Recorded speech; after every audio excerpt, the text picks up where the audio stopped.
Welcome friends self अध्ययन पर। आज की क्लास में हम VBA में वेरिएबल डिक्लेरेशन के बारे में जानेंगे। वेरिएबल को डिक्लेयर करना सबसे इम्पोर्टेंट पार्ट होता है हमारे कोड के अंदर। अभी तक हमने क्या देखा है कि हम सिंपली कोई भी वेरिएबल जो डिक्लेयर करते थे वो वैल्यू उसमें असाइन हो जाती थी, बट हमें अगर वेरिएबल डिक्लेयर नहीं करा तो हमें वो एरर शो करे। एक तो हमें ये देखना है, साथ ही साथ हम वेरिएबल्स जो डिक्लेयर करते हैं उसके कई तरीके के टाइप्स हैं। जैसे number 1 local variable.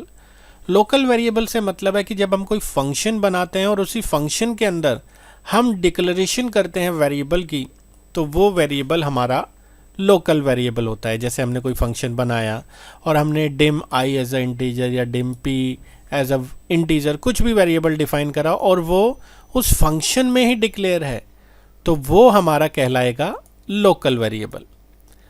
Module variable का मतलब है कि हमने उसे मॉड्यूल में एक बार टॉप पे डिफाइन कर दिया, तो हम जितने भी फंक्शंस यूज़ कर रहे हैं हमें बार बार उसके अंदर उन वेरिएबल्स को डिक्लेयर करने की ज़रूरत नहीं है। हम जो ऊपर टॉप में हमने वेरिएबल डिक्लेयर कर दिए हैं हम उनको कई बार यूज़ कर सकते हैं अलग अलग फंक्शन या अलग अलग मैक्रो जो भी आप बनाएंगे उसके अंदर। आप बस एक बार ऊपर टॉप पे डिफाइन कर दीजिए, उसके बाद आपको डिफाइन करने की ज़रूरत नहीं है। वो हमारे होते हैं मॉड्यूल वेरिएबल।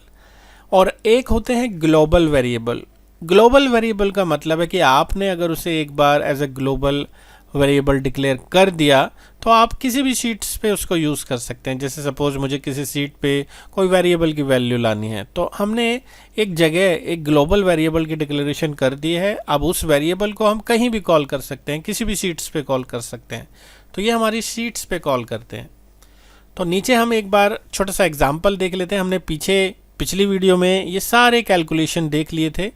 अब हम यहाँ पे क्या कर रहे हैं, टोटल सैलरी हमें निकालनी है। और टोटल सैलरी के लिए हमारे जो सेल में वैल्यूज़ पड़ी हुई हैं उसे हमने वेरिएबल में असाइन करना है। तो हमने सारे वेरिएबल्स को टॉप में डिक्लेयर कर देना है एज अ मॉड्यूल वेरिएबल। क्योंकि हम मॉड्यूल में वर्क कर रहे हैं, हमें बार बार उसे यूज़ करने की ज़रूरत नहीं है। सपोज़ मैंने एक फंक्शन में SAL HRA डिक्लेयर अगर कर दिया तो वो लोकल माने जाएंगे। तो मैं अगर नीचे वेरिएबल्स में उनको कॉल कर रहा हूँ तो वो कॉल नहीं होंगे। क्यों नहीं होंगे? क्योंकि वो हमने फंक्शन में डिफाइन करें हैं। बट हमने क्या किया, हमने उसे टॉप में डिक्लेयर कर दिया। तो हम इनकी वैल्यूज़ को अगर असाइन कराते हैं तो दूसरे फंक्शन में भी इनकी वैल्यू ऑटोमेटिकली कैलकुलेट हो जाएगी, बट हमें पहले इसको कॉल कराना पड़ेगा। तो यहाँ पर हम इसे प्रैक्टिकली देखेंगे तो और अच्छे से क्लियर होगा कि किसे हम बोलते हैं यहाँ पर लोकल वेरिएबल और किसे बोलते हैं यहाँ पर मॉड्यूल वेरिएबल। बाद में हम ग्लोबल वेरिएबल का भी यूज़ करना सीखेंगे। फ़िलहाल इसमें हम लोकल वेरिएबल ही बनाएंगे या मॉड्यूल वेरिएबल बना सकते हैं।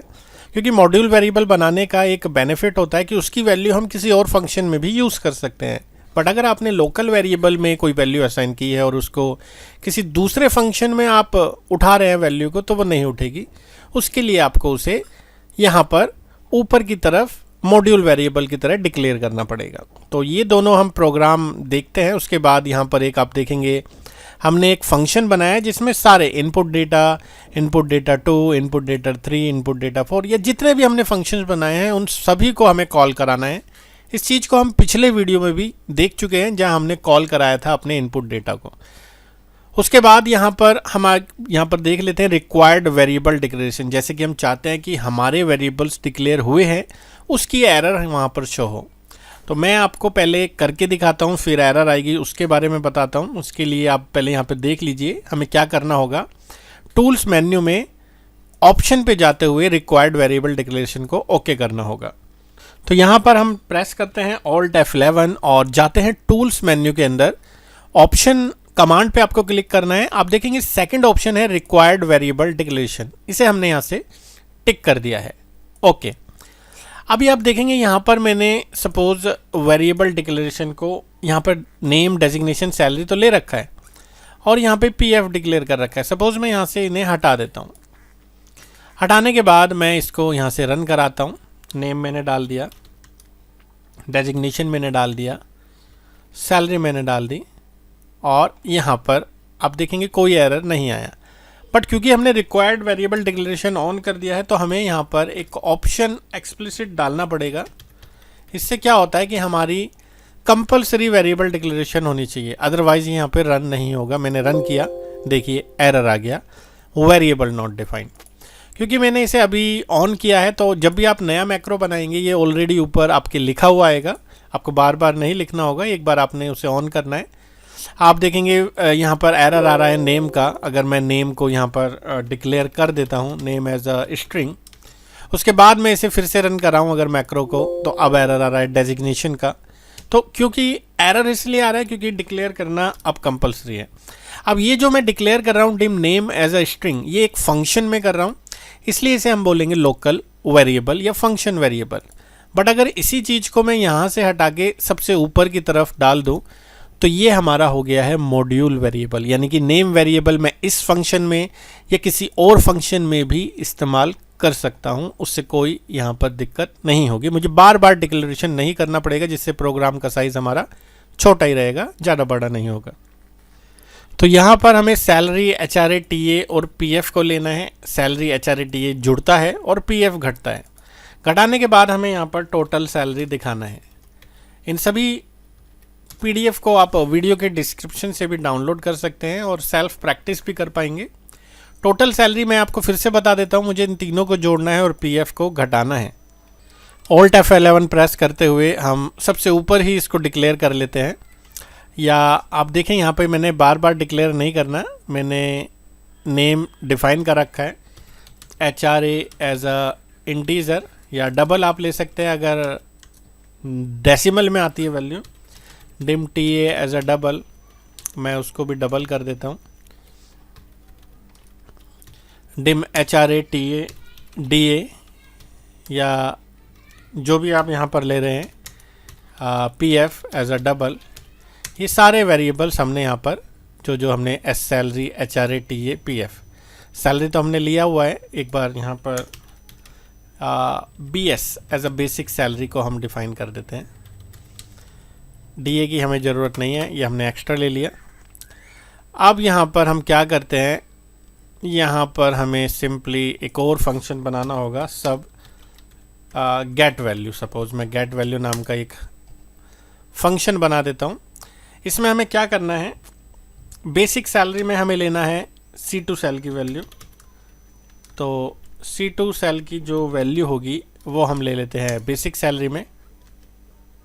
उसके बाद HRA हमें D कॉलम में है, HRA ले लेना है। TA लेना है, TA को भी हम यहाँ से कॉपी पेस्ट करते हुए HRA की जगह TA, और यहाँ से ले लेते हैं E, एंड F कॉलम में हमारा है PF। तो मैं इसको पहले एक बार डेबग करके देख लेता हूँ, यहाँ से रन कराता हूँ। F5, PF की एरर आ रही है, डबल मैंने थोड़ा स्पेलिंग मिस्टेक कर दी। और फिर से नीचे चलते हैं, F5, और यहाँ से गेट वैल्यू को मैं रन करा देता हूँ। आप देखेंगे बेसिक सैलरी, F8 प्रेस करते हुए बेसिक सैलरी आ चुकी है, HRA आ चुका है, TA की वैल्यू आ चुकी है, PF की वैल्यू आ चुकी है। तो हम क्या करते हैं, एक नेट सैलरी नाम का वेरिएबल ले लेते हैं, जिसमें basic salary plus HRA plus TA minus PF कर देते हैं, और इस नेट सैलरी को हम दिखा देते हैं टोटल सैलरी वाले सेल में, यानी कि H2 के अंदर।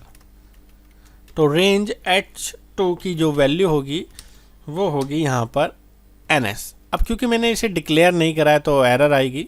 मैं इसे लोकल भी डिक्लेयर कर सकता हूँ, या इसे बाहर एज अ मॉड्यूल वेरिएबल भी डिक्लेयर कर सकता हूँ। तो हम क्या करते हैं, गेट वैल्यू को एक बार फिर से यहाँ से डेबग कराते हैं, F8। ये देखिए यहाँ पे वैल्यू आ चुकी है, और इसे मैं छोटा करके आपको दिखाता हूँ, F8। ये देखिए यहाँ पर टोटल आ चुका है, जिसमें सैलरी, HRA, TA और PF को घटाने के बाद हमारी टोटल सैलरी आ चुकी है। तो होपफुली आप वेरिएबल डिक्लेरेशन समझ गए होंगे। और अब ऊपर आपको क्या लिखना है, ऑप्शन एक्सप्लिसिट। अगर आप नया एक मॉड्यूल लेते हैं, सपोज मैं एक नया मॉड्यूल ले लेता हूँ, तो आप देखेंगे अब ऑलरेडी ऊपर लिखा हुआ आ रहा है, आपको बार बार उसे नहीं लिखना। अब ये कंपलसरी है, आपको वेरिएबल डिक्लेरेशन करना ज़रूरी रहेगा, आप उसे सिंपल ऐसे डिफाइन नहीं कर पाएंगे। तो यहाँ पे मैंने उस काम के लिए दो फंक्शन बनाए हैं। आप गेट वैल्यू के बाद मैंने क्या किया, मैंने उसी के अंदर नेट सैलरी भी डिफाइन कर दिया। आप अलग फंक्शन भी बना सकते हैं, उसको कॉल कर सकते हैं। आप खुद से ट्राई कीजिए इस चीज़ को और अलग अलग फंक्शन बना के जितना भी मैंने अब तक आपको काम बताया है उसको एक बार आप करने की कोशिश कीजिए। और ये आपके लिए एक छोटा सा क्वेश्चन है, ग्रेड पे निकालना है आपको। ग्रेड पे की कुछ कंडीशंस हैं।